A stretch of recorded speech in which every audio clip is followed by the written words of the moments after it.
Assalamualaikum warahmatullahi wabarakatuh. Waalaikumsalam warahmatullahi wabarakatuh. Nahmaduka ya man awdahta lana subulal hidayah wa nas'aluka ridhaka wal inayata wal afiyah. Wassalatu wassalamu ala sayyidina Muhammadin khairil bariyah wa ala alihi wa sahbihi wa man tabi'ahu wa mawala. Faqala Allah ta'ala fil Qur'anil Karim, a'udzu billahi minasy syaithanir rajim. Bismillahirrahmanirrahim. Al-malu wal banuna zinatul hayatid dunya. Shadaqallahul azim. An-naba. Yang kami muliakan Abun beserta keluarga, yang kami muliakan kepada guru-guru kami yang sudah berkeluarga ataupun yang akan berkeluarga, yang kami hormati para pendai dan yang teristimewa kepada hadirin dan hadirah yang Allah muliakan. Allah menghiaskan pagi dengan hangatnya sinar mentari, menghiaskan malam dengan gemerlapan bintang, memperindah taman dengan bunga-bunga yang bermekaran, lalu menyempurnakan ciptaannya dengan manusia-manusia pilihan. The chosen people, manusia pilihan kekasih Allah, bukanlah predikat kaleng-kaleng yang mudah untuk didapatkan, semudah mendapatkan susu SGM di swalayan, walakin membutuhkan perjuangan, keyakinan, kesabaran, doa dan tawakal kepada Allah Subhanahu wa taala. Satu hal yang mesti engkau cari di setiap apapun yang engkau lakukan, apakah itu? Ridha ilahi. Maka judul pidato kami pada malam berbahagia ini ialah mencari ridha ilahi. Ma'asyarul muslimin rahimakumullah. Saya dan anda yang sedang berkelana di atas muka bumi ini merupakan seorang pengembara yang sedang mencari perbekalan untuk menempuh jalan yang panjang, jalan yang penuh lika-liku, dihadang rintangan, diterpa hambatan dan diterjang rasa ketakutan. Pada hari itu tak ada seorang pun yang mampu lolos daripada kepungan azab Allah kecuali mereka yang dulunya beramal karena mencari ridha Allah. Dunia tempat kita hidup ini, Rasulullah SAW mengibaratkan bagaikan bangkai yang dipenuhi anjing. Maka barang siapa yang merebut dunia, maka ia berebutan dengan anjing. Na'udzubillah. Ma'asyarul muslimin rahimakumullah. Dewan juri yang kami muliakan, apakah engkau tahu Rasulullah SAW dalam sebuah hadis yang diriwayatkan oleh Bukhari, beliau menggambarkan hakikat dunia. Beliau bersabda, Innad dunya yu'ta biha yaumal qiyamati fi surati azuj. Pada hari kiamat, dunia datangkan dengan bentuk nenek-nenek yang buruk rupanya, menakutkan, dua matanya biru dan pandangannya dibenci. Fa idza ra'a wal khalaiq qalu na'udzubillah min hadhihi qabiha.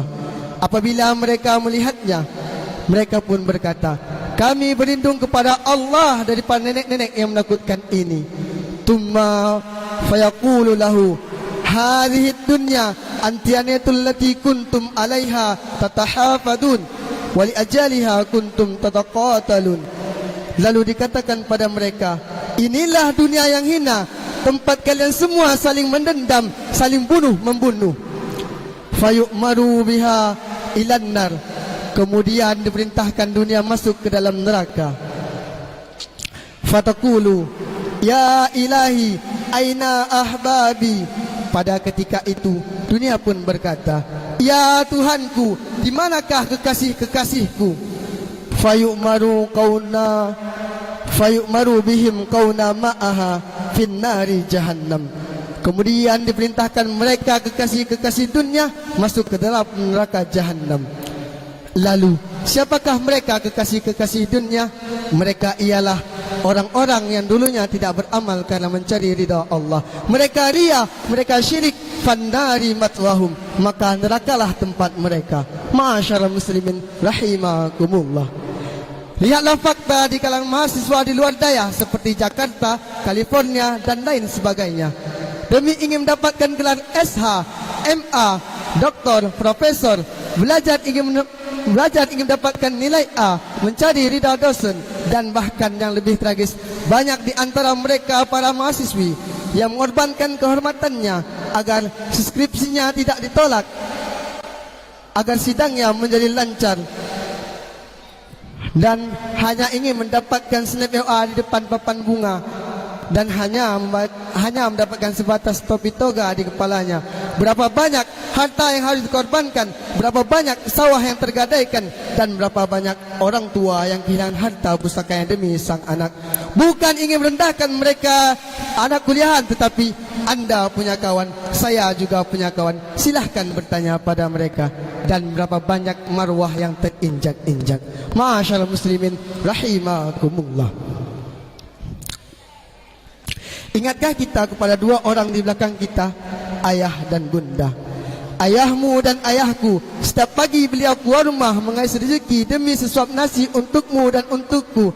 Terkadang beliau dihina, dicaci, dimaki, dan bahkan tak jarang solatnya terabaikan. Lalu ibundamu dan ibundaku, setiap malam beliau bangun bermunajah kepada Yang Maha Megah agar kamu dan aku menjadi orang sukses, agar aku dan kamu bisa merubah kondisi ekonomi keluarga. Dan satu harapan terbesar mereka ialah esok ketika matanya telah rabun, tulangnya telah lumpuh, badannya bungkuk, telinganya menjadi tuli, mereka ingin kita merawat mereka layaknya mereka dulu merawat kita ketika masih bayi. Mereka ingin hari-hari tuanya bersama dengan anak-anak kesayangannya. Dan ayah dan bunda sangat mengharapkan esok ketika detik-detik sakaratul maut ingin menjemputnya, ketika tubuh mereka menggigil, mereka ingin kita yang membacakan surat Yasin di pinggirnya, mereka ingin kita yang minta ampun di atasnya, dan mereka ingin kita yang menuntunnya mengucapkan kalimat La ilaha illallah. Maka engkau tidak akan mendapatkan itu semua kecuali karena rahmat Allah, kecuali karena ridha Allah. Karena ridallahu fi ridha walidain wa sukhtullahu fi sukhtil walidain. Ridanya Allah terletak pada ridanya kedua orang tua, dan murkanya Allah terletak pada murkanya kedua orang tua. Ma'asyarul muslimin rahimakumullah.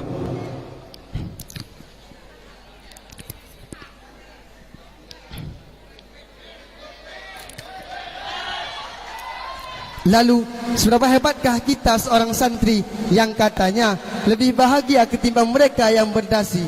Kita datang ke dayah dengan niat mencari ilmu, dengan niat mencari ridha Allah, membahagiakan kedua orang tua. Lalu hari ini, apa yang telah kita lakukan? Sudahkah kita mengulang? Sudahkah kita menghafal? Sudahkah kita menghormati kedua guru kita? Akan tetapi hari ini apa yang terjadi? Engkau yang lebih tahu. Hari ini ada seorang guru yang hatinya terluka, tersiksa, membara karena ucapan kita seorang santri. Hari ini ada seorang santri yang baru mendapatkan secuil nikmat dari Allah, akan tetapi sombongnya luar biasa. Ma'asyarul muslimin rahimakumullah.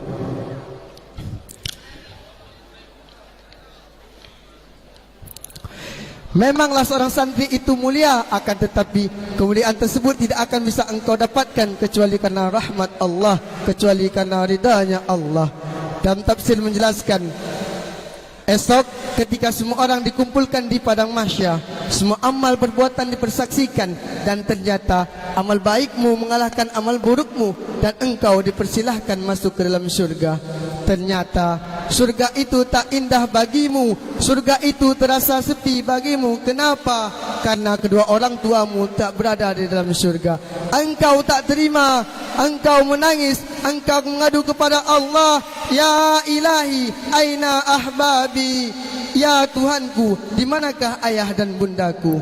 Lalu Allah pun menjawab, wahai hambaku, orang tuamu tidak termasuk orang-orang yang beramal seperti engkau beramal.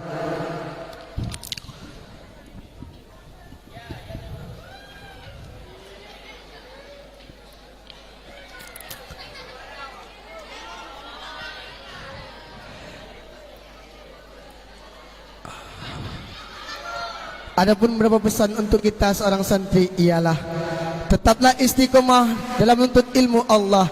Ingatlah, hidup tak selamanya terang, ada kalanya gelap gulita. Hidup tak selamanya indah, ada kalanya benih kepedihan merasuki sukma. Hidup tak selamanya di atas, ada kalanya kita harus rela di bawah. Hidup tak selamanya senang, ada kalanya benih kepedihan merasuki jiwa.